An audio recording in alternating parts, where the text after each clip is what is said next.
Well, hello and welcome on board Cunard's Queen Anne. Yes, we've arrived for our first full cruise on Cunard's newest ship. I know what you're thinking. Yes, Tom has been on Queen Anne before, but this is the first time that we've sailed on her for a full cruise. Yes, we didn't actually go anywhere last time we were on board, so we stayed in Southampton. So I'm counting this as our first cruise on board. Hi, if you're new to our channel, we are Tom and Dom Travel, and we release a new cruise and travel related video every single week. So if you haven't done so already, make sure you hit that subscribe button and don't forget to give this video a like.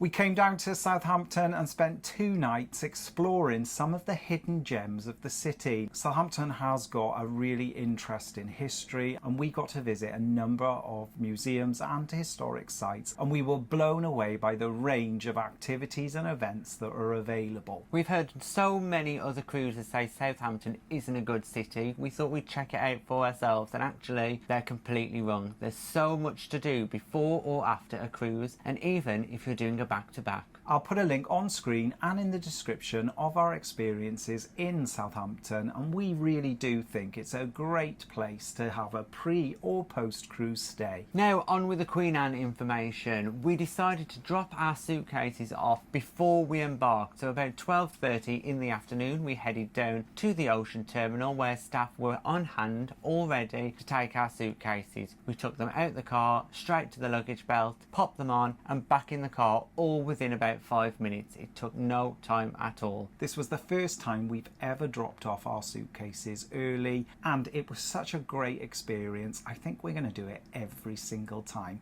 because wow, it just saved so much time and hassle. On this cruise we have decided to park in West Quay. Now this is a popular place for parking for us when we've been cruising because it is cheaper than parking with private car parks or with the cruise line itself, including car parks such as CPS. Now in West Quay the price has gone up since we were last there, and currently on this stay it works out as £7 per 24 hours. Now for us, West Quay is not too far away from the cruise terminal at all, so we walked back from West Quay to Ocean Cruise Terminal in about 20 minutes. It was a short walk from West Quay and the sun was shining, the weather was glorious, and we were all in really good spirits looking forward to our cruise on Queen Anne. We arrived at Ocean Terminal at roughly about 1:15. While we were dropping off our luggage, we did see that there was a big queue of people, and we do know from the previous sailing that passengers were turning up at 10 AM and queuing to try and get on Queen Anne first. But there was no need to do that because when we arrived we got straight into Ocean Terminal. Once we arrived into Ocean Terminal itself, we headed up the escalators and we were met by a queue. Now this queue did look quite long at first, but the queue was consistently moving. They were checking our boarding passes that we'd printed off, and on there they do have your designated embarkation time. However, there were many people in the queue that had times such as 4:45 and 4 o'clock, which we thought was quite interesting because we did arrive at 1:15 for our embarkation time of 1:30. And we thought we were going to have to wait because we were early, and in fact most people were just joining the queue no matter what time was on your boarding pass. So it seems like things have changed. It was a lengthy queue, however it moved very swiftly, and I think within around about 20 minutes we were at the check-in desk checking in. Once we checked in they did take our photos again, even though we had uploaded them, so don't worry if you can't upload your photos pre-boarding, they'll do that for you at the check-in desk. The lady then checked our passports and we were headed off towards security. Straight through security, no hassle, no bother at all, really quick, seamless process, and then we headed on board the ship. Now we boarded Queen Anne on deck 2 and we were met by those traditional Cunard bellboys wearing those lovely red outfits as you would expect. There was live music being played in the main atrium. It really did feel like an authentic Cunard cruise. The only thing was we didn't arrive into the atrium itself, we did arrive into a corridor of sorts, but soon made our way through into the atrium. As soon as we got on the ship, the first thing we wanted to do was book our specialty dining reservations. Unfortunately, there was a stand in the main atrium where you could do just that. We went up to the member of staff and he booked us in for all of the specialities at the times that we wanted. Which was great. That meant we didn't need to worry about doing it on the app. We didn't need to visit the restaurants themselves. He was right there on a stand that said restaurant reservations, and we managed to book them within about 5 minutes. And we got all the times that we wanted. Just like on some other cruise lines, here on Cunard they do ask you to attend your muster station as soon as you board the ship. We travelled across deck 2 to muster station A, which is the main theatre. Really easy process. They just scanned our boarding passes and that was it. They then did mention please watch the safety video in your cabin, but there was no checks to see if that had been done or not. We did. We watched it as soon as we got into the cabin. But there was nothing to click to say we'd watched it, phone anyone, nothing like that, as there is on other lines. From arriving at Ocean Terminal to embark onto Queen Anne, it took around about 30 minutes, which we think is fantastic. We'd booked our specialities, we'd attended our muster station, it was around about 2 o'clock and they said our rooms were ready. So we quickly hurried up to have a look at our cabin. Now our cabin was not far away because we are here on deck 4 and our cabin does have a special surprise, and we'll show you that in our cabin tour because we think our balcony is definitely worth seeing. It's a fantastic size, really comfortable, and we can see ourselves being very happy in this cabin. There's no complaints so far, and I'll pop a link on screen and in the description so you can see our full cabin tour and review. When we arrived at the cabin, we grabbed our cruise card, which was already waiting for us outside the door, along with all our luggage. So that is absolutely brilliant that it's been so efficient on Queen Anne. We quickly scanned our key card on the pad on the door and entered our cabin for the first time. Unlike other cruise lines where you pick up your cards as you embark the ship and check in, here on Cunard your cards are waiting for you outside of your cabin. Now our cards do have a sticker on them which indicates that we have pre-purchased the drinks package, which for us works really well because we do like to try some of the more elaborate drinks and cocktails. It may not work for you. It is a little bit pricier than some other lines and it cost $72 per person per day. So it is quite a hefty price tag for a drinks package. You can get drinks up to the value of $13.50. However, all of your service charges for drinks and bar service are included, making it pretty good value when you start looking at the individual prices of some of the glasses of wines and the spirits in particular. At this point, after we checked out our cabin, we were feeling quite hungry, and now that we had our cruise card, we knew we could get a drink. So we headed back downstairs to the Golden Lion pub, found ourselves a seat, sat down and ordered some food. It does have an authentic pub feel. It's the first time I've experienced it on Queen Anne. I really like it. Now, going to the Golden Lion pub on a Cunard ship is tradition for many cruisers. They do love to go to the pub for their embarkation day meals. We thought we would stick with that and do the same. In the Golden Lion pub for lunch, they do have a set menu, but they also have a specials board. And today on the specials board was gammon, egg and chips, so I had to try it. I ordered fish and chips off the regular menu. Now it is worth mentioning that on Queen Anne, some of the menu items in the Golden Lion pub have been designed by Michel Roux Jr. So that has then meant they've had additional charge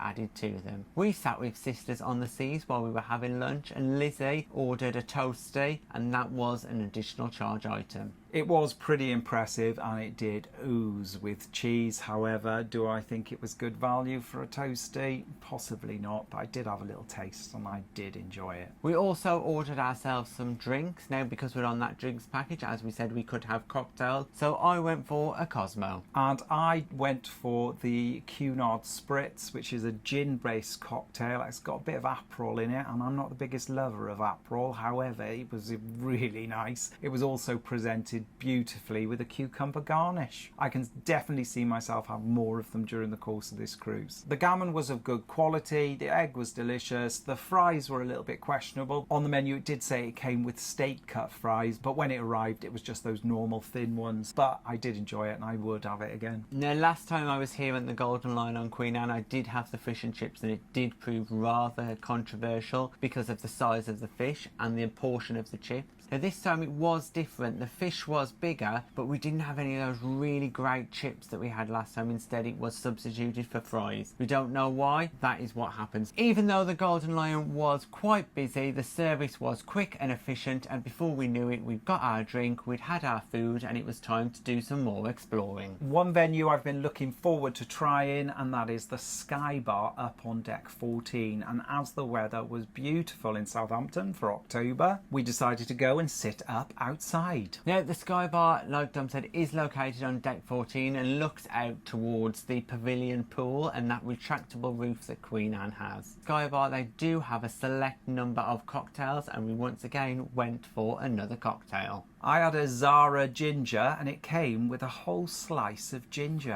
in it. It was quite pungent. I don't think it's my most favourite of cocktails, but it was definitely an interesting experience. And I went for a Cahooshed. Now, I really like this cocktail, and I would definitely recommend you give it a try because it is something quite unusual. After sitting outside, taking in some of the beautiful views and enjoying just the really unusually warm weather in October in Southampton, we then made our way down to the spa for a tour. Yep, on embarkation day on any cruise ship we've been on, they usually offer spa tours. This involves a member of the spa team taking you for a guided tour around some of the main features in the spa itself. The spa area is well equipped with a really good sized thermal suite. There is a big thermal pool right in the centre, and leading off it are areas such as a salt rock steam room, a general steam room, a sauna, and also an ice bucket shower. On the spa tours, they do offer a number of discounts and promotions, so it's always worth popping in and seeing if you can get any of those treatments you've always wanted at a good price.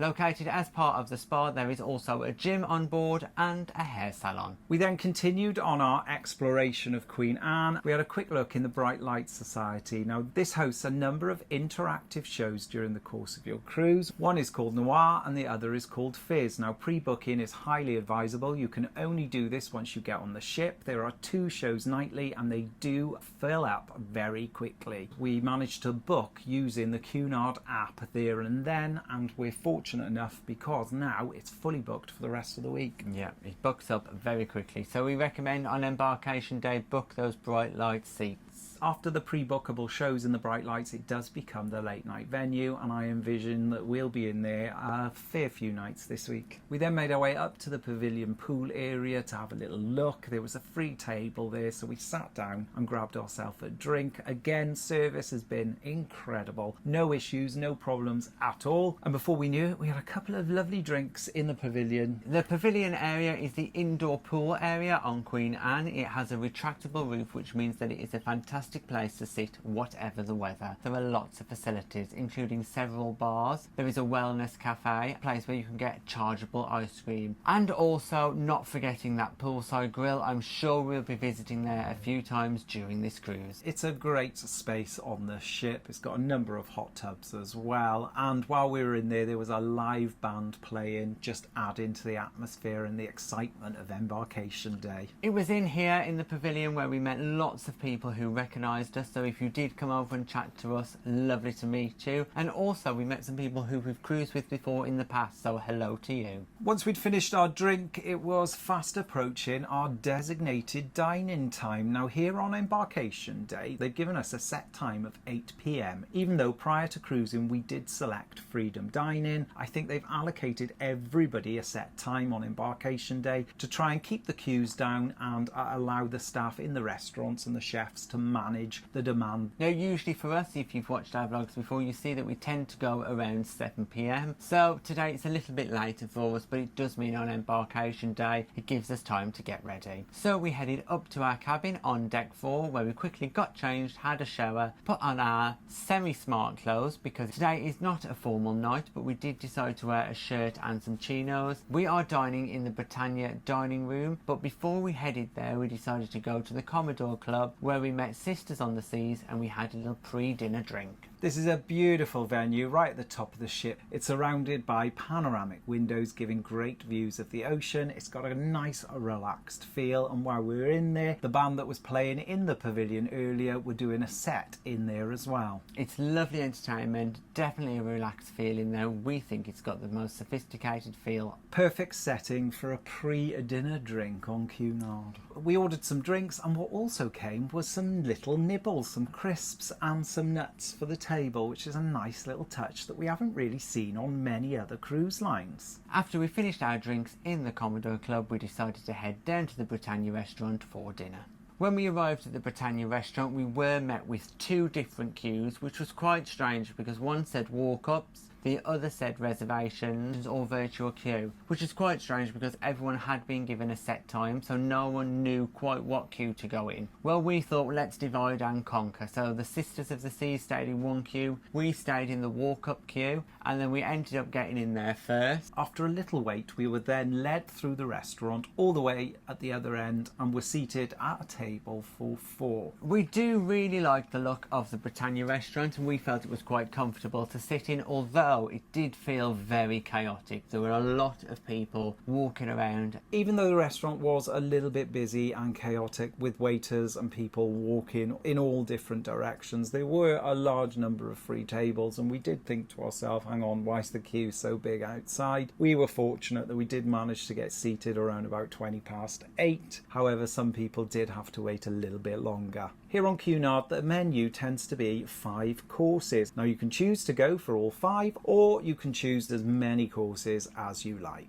Service on Cunard is a little bit different because your food waiter and your drinks waiter are split. So your sommelier would take your wine order, which is exactly what he did for us. We ordered a few glasses of wine, which he gave us perfectly and at quick speed. Then it was time for our waitress to then take our order. To start, I went for the terrine of ham hock. It was beautifully presented, tasted very nice, and I would have it again. I went for the celeriac and apple salad. Whilst it was very tasty, the portion was reasonably small, but it is an appetizer, so I didn't expect it to be too large, but it was definitely tasty and really good. And for the next course, I went for the clear vegetable soup, full of flavour, lots of different vegetables in there. I really did enjoy it, and I would highly recommend you to have it. I had the potato and goat cheese soup. I thought that was great, really creamy, very tasty, not overpowering with the goat cheese though, so I'd definitely go for it again. We were also offered a good selection of different breads, and butter was provided on the table as well. And then it was time for the main course, and I decided to go for the medallions of pork. It came with cauliflower and a bacon mash, which I gotta say was incredible. The jus that came with it was delicious. I would have liked a little bit more because it was quite small portions on the plate. However, I couldn't complain. It was very nice. And I went for the half roasted chicken. Yes, it was meant to be small, but this was exceptionally small and it wasn't particularly filling, although tasty, so you probably could have done with a double portion. And then it was time for the dessert course, and I went for the Cunard cheese board. They came round with a selection of crackers that I could pick myself, and then on the plate was a choice of 3 different cheeses as well as some nuts and some chutney. I went for the chocolate marquise. It was really dense, very rich. I really enjoyed it. It was definitely for me, but I don't think you would have enjoyed it as much. And then in the centre of the table we did order 1 extra dessert, which was the warm cherry tart, and we absolutely loved that, both of us. Just a little taste though. At the end of our meal we were offered teas and coffees, but we did decline them on this occasion. We were also given petit fours, which were really nice, although there's a strong ginger one there that was very, very strong. So if you're a fan of ginger or feeling a little bit seasick, guess what? This is for you. We had such a fantastic meal, we spoke to our waitress Cadet, who suggested that we stay on this table every night of the cruise. She did tell us what you need to do was speak to the head waiter at the desk at the entrance to the restaurant, who would arrange that for us. So on our way out of the restaurant we spoke to the head waiter, he checked his computer and did agree with us that we could have that table for the rest of the cruise, which we thought was really good. The only stipulation was that we had to come at 8 PM because we needed to respect those that are older. So that's exactly what he said to us. He said you need to respect those that are older than you because they like to eat early. So you younger people need to come at 8 p.m. We didn't want to disagree with him. We had a good table. We thought, okay, no problem, we'll stick with 8 p.m. But it wasn't the professional experience we thought we would get with Cunard. No, it definitely didn't hit the customer service that we've become accustomed to while sailing with Cunard. As we've previously mentioned, we have selected Freedom Dine-In, so we can join the virtual queue at any point during this cruise and just wait for a table to become available. We're kind of left thinking, well, should we have just opted for a fixed time dine-in when we booked the cruise? But we'll see how it goes throughout the rest of this. Yeah, it's all very strange. It seemed to want us to do fixed dining every night. Because we were in the main dining room for so long, we missed the start of the show in the main theatre. And tonight in the main theatre was comedian John Courtney. We did pop in and have a look, and the theatre was full for the second showing. Not a big problem for us, although it is disappointing we didn't get to go in because we have actually seen him before on other ships. So it doesn't really matter because we do know that he was doing a similar show to what we've done before for the little snippet that we did catch. So instead we headed to the infamous Queen Anne Queen's Room. In the Queen's Room tonight it was a soul and Motown theme, and we grabbed a seat, ordered a drink, once again tried some different cocktails again, and watched some of the dancing that was going on. Now it wasn't a traditional dance theme as we have seen on other Cunard ships yet, although we do understand this is coming up throughout the cruise. So it was more of a soul and Motown theme, so it meant that most people were doing a little bit of just regular dancing, like in any other bar. Having been in the Queen's Room on Queen Mary 2, I was really surprised at the Queen's Room here on Queen Anne because it's a lot smaller than I thought it was going to be. However, it is decorated beautiful and the seats are super comfortable. Now there was a live band performing as well as 2 singers, so the live music has been a big feature about this ship already for us, so we think that is a really positive element. After a few drinks, taking in the atmosphere, watching the dancing, it was time to head into the Bright Lights Society for a few late night drinks. Now, because it was Embarkation Day, it perhaps wasn't the busiest in there. I think at one point there may have been 10 people in there. However, we did really enjoy ourselves. The music was very good with the onboard DJ who does take requests, and we had a great night chatting to some fellow passengers who we've cruised with before and haven't seen for a couple of years actually. Yeah, it's a really good night. DJ Mark played some fantastic songs and we enjoyed a few extra drinks with the really friendly staff that they're in the Bright Light Society. So what a good way to end our first night on board Queen Anne. So we finished our drinks in the Bright Light Society. We did go to the bar and grab ourselves some bottles of water for the room. Yes, there are some in the cabin provided. However, anything from the minibar is chargeable, whereas if you can go to the bar and pick them up directly and you've got a drinks package, it works out much better. Now I know what everyone is thinking, hang on Tom and Dom, why are you going straight to bed? Well, that's because on Queen Anne the late night buffet is closed. It closes at 12:30, which for us, I know you're going to say that's still quite late. It is quite late, but we were enjoying ourselves so much that we totally missed the end of the late night buffet, so we will not be making that mistake tomorrow. And because we ate very late and we didn't finish eating till around about 10:20, we were all still really full, so there was no need. We just headed to bed. We didn't even think about room service, but we definitely will be trying that throughout this cruise, and straight to bed. The clocks are going forward an hour, so we're in line with Spanish time. Our first port of call is Vigo in Spain. Now, when we were going to bed, we could feel that there was a little bit of movement, and this little bit of movement was picking up a little bit more. Tomorrow we have got a sea day as we make our way across the Bay of Biscay, and we're really looking forward to seeing what Queen Anne has to offer. So how will Queen Anne handle the Bay of Biscay? Will it be a rocky affair? We'll find out in our next vlog. Thanks for watching our Embarkation Day here on Queen Anne. If you've got any questions at all, just pop them in the box below and we'll get back to you. If you'd like to support us in creating future content and receiving exclusive benefits, we're also available on Patreon and through YouTube channel memberships. Thanks for watching. Bye bye.